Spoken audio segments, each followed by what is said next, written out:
hello mga amiga, maayong hapon. Magistorya na pud ta. Kanay akong i-share ninyo karon, it's all about forgiveness. Kay pagkahimugso na ning kalibutan na daan na gitang makasasala. Tinuod.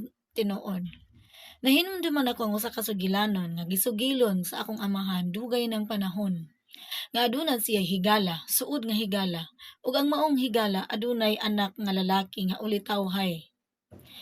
Ang ilang relationship dili perfect. Aduna sila mga misunderstandings, miscommunication, ug usa ka higayon ni ana, nahiubos ang iyang anak nga lalaki ug minglayas kini. Sa kagul sa amahan, ipangita niya yang anak sa tibuok nilang probinsya, wa gyud niya igkita. Nakaunahon na siya adto sa radio station para manawagan. Ug tuod man, nanawagan siya ug mao kini ang mga pulong sa iyang panawagan.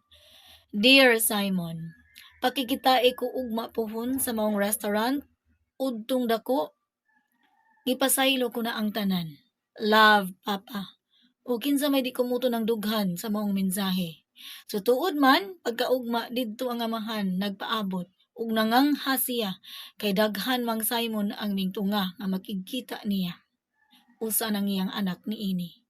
So moral lesson sa story, daghan ta nga makasasala sa atong ginikanan. Dili man tanan, pero daghan gyud ta. So dinhi na lang ko to, hangtod sa sunod gayon sa atong panagistorya. Daghang salamat.